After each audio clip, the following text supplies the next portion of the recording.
800 years ago, this man called Timuyin, and better known as Genghis Khan, the king of the universe, managed to create the largest empire ever known in the history of humanity. It all began in the year 1190 when Genghis Khan managed to bring together the different nomadic tribes of Mongolia in a single powerful army of 200,000 men.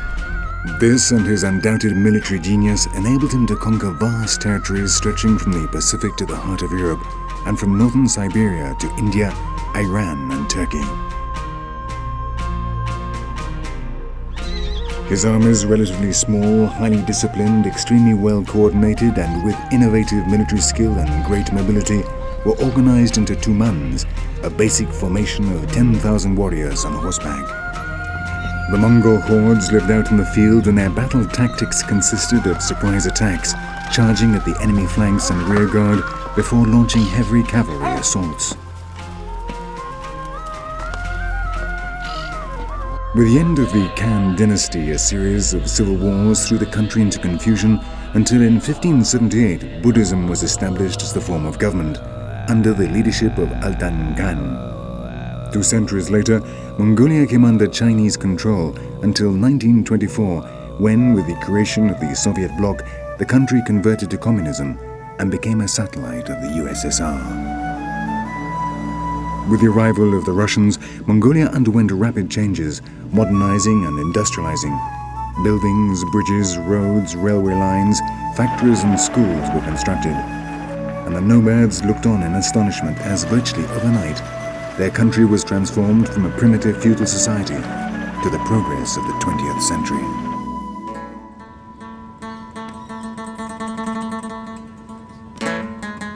Ulaanbaatar became the new cosmopolitan capital of this renewed country, designed in accordance with the cold, impersonal urban planning standards of the Soviets. The result is an atmosphere which gives the visitor the impression of having landed in a lost remote city in Siberia. But with the fall of the Berlin Wall in 1989 and the consequent disintegration of the Soviet bloc, the Russians left just as quickly as they had arrived. And overnight, Mongolia was completely paralyzed, suffering political and economic collapse from which it has still far from recovered.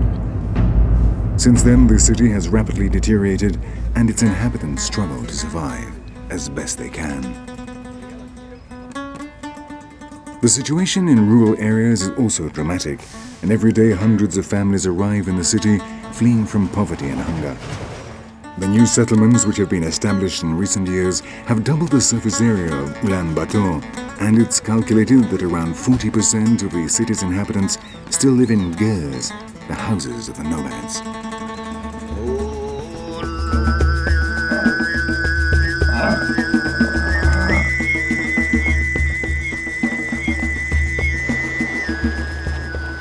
But in any case, and despite the great empires, invasions, civil wars, and political and social experiments, in the interior of the country, few things have changed since the time of Genghis Khan.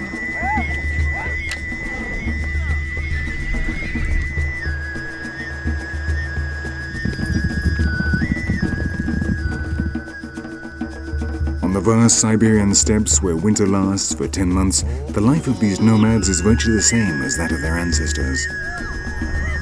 The horse is still their means of transport, and they continue to live by cattle rearing and hunting.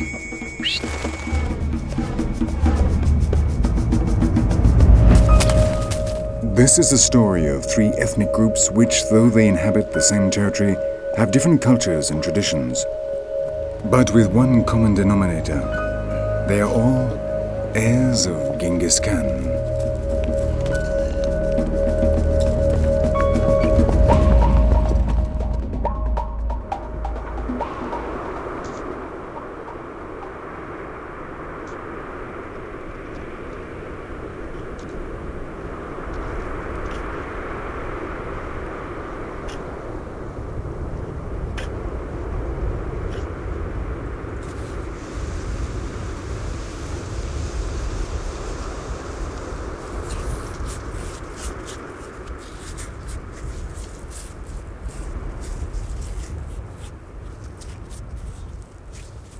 What this man has just found are dinosaur bones.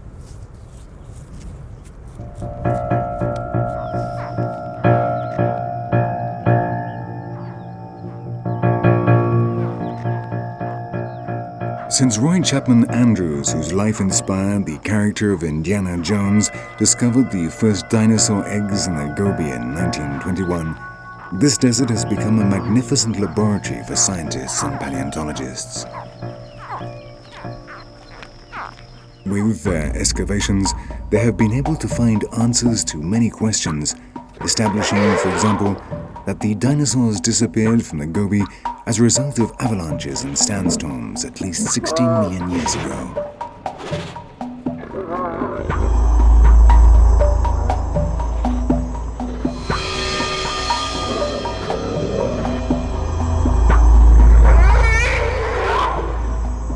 The most important discovery was made in 1993 when a joint team of American and Mongolian paleontologists, sponsored by the New York Natural History Museum, found over 100 complete skeletons and a number of fossils of dinosaurs incubating their eggs, some of them with the embryos still intact.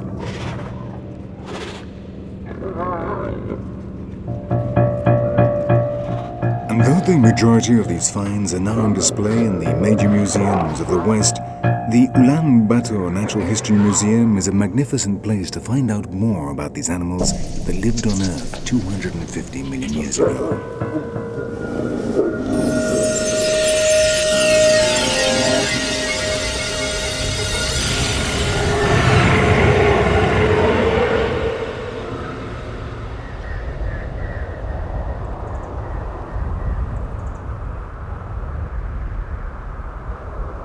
The Gobi is an extreme arid desert covering a third of Mongolia. Traversed by ranges of sand dunes constantly lashed by the wind, the first European to cross it was the Italian traveler Marco Polo in 1275.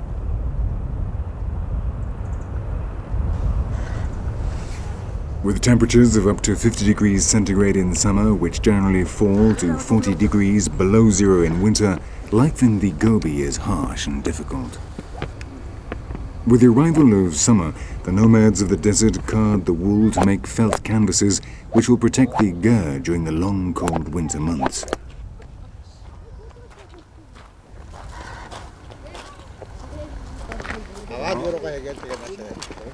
It is also a good time to collect and store camel excrement. These animals are essential if man is to survive in these barren deserts.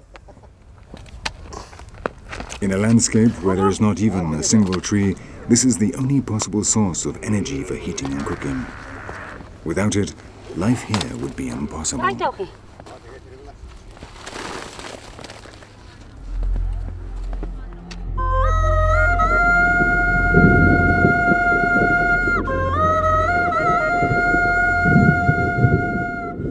But every year with the summer storms, the Gobi gives a brief respite to its inhabitants.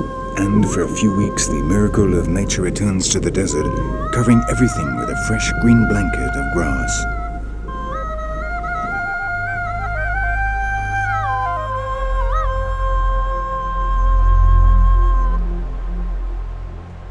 Water once more runs between the dunes and is thirstily absorbed by the parched, cracked land, and the Gobi again comes to life.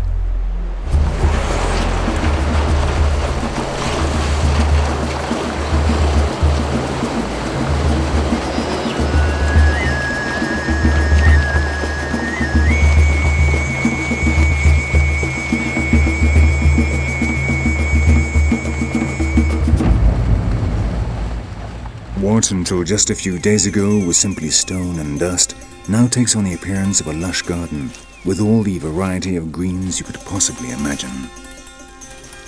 The storks stop off here to regain their strength on their way to the cooler lands of the north, while in the Guramban Saikan Nuru Mountains, the almost exclusive domain of wild goats and scavengers, the ibex descend from the summits in search of food.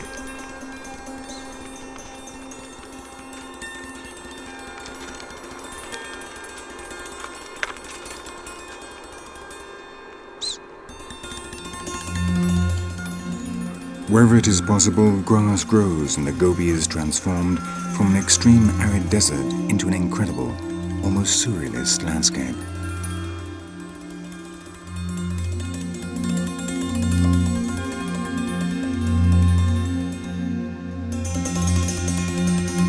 Everyone wants to take advantage of this gift of nature while it lasts, and the desert is populated by humans and animals from the high steppes which surround the Gobi.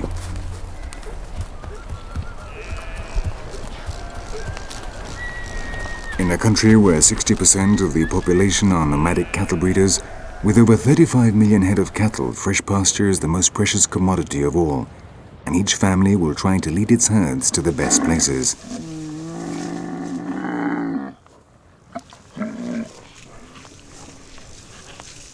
But here the camel continues to be king. It is by far the most valuable animal for the nomads and has been used by traders and travelers since antiquity. For these ruminants, now is the time to store energy, and their erect humps are evidence of this, an unmistakable sign that they are well fed. If they do not work, they can go for up to 10 months without drinking water, living on their accumulated reserves and losing up to 25% of their weight without suffering any consequence, because the water they lose is only from their body tissues and not from the blood, so the heart does not have to make any additional effort.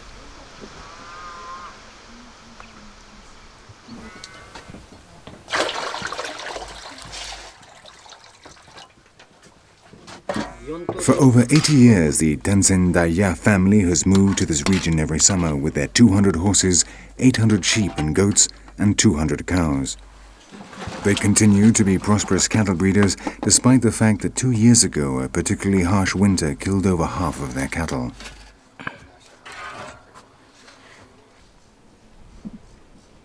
The Tasin Daja live in a camp composed of 4 gers, the traditional shelter perfectly adapted to the needs of nomadic life. It is cheap, large, can be put up and taken down very quickly. It is easy to transport, robust, cool in summer, and warm in winter. The gers always face south, and the entrance is painted in bright colors to ward off evil spirits. Inside, the stove, which also serves as heating, stands in the center, and around it the beds, a few pieces of furniture, and most of all the Buddhist shrine.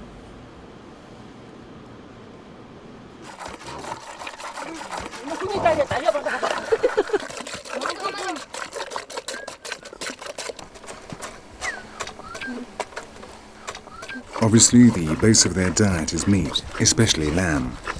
Milk is also an important ingredient of their diet. From it, they produce at least 12 different products, including airag, a drink they make only in summer from fermented mare's milk. This is very healthy and helps combat tuberculosis. They also drink agi, an alcohol made by distilling cow's milk, which they have been making for thousands of years.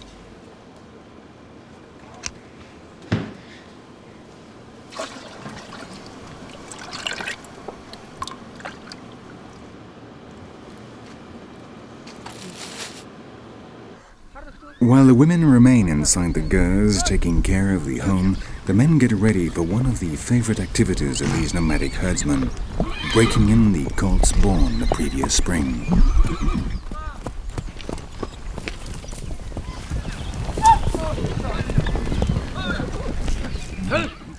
Under the direction of Ninten Pasara, the chief of the clan, the riders round up the horses, trying to make sure the untamed colts are trapped in the center so they can be caught using a pole. The Mongols never mark their horses or give them names. They distinguish them by their color and have over 200 words to differentiate them.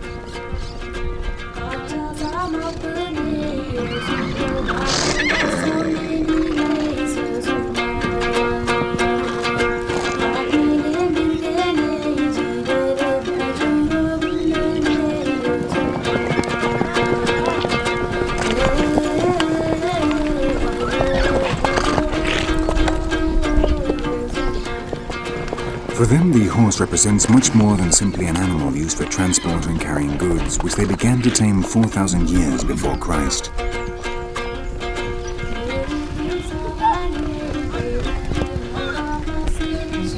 Small, fibrous, and incredibly resistant, with great strength, greatly out of proportion to their size, these horses were key in enabling Genghis Khan to create such a powerful army. The chronicles tell us that the soldiers slept on their mounts while they continued to travel through the night. When food was scarce, they even drank the blood of their horses.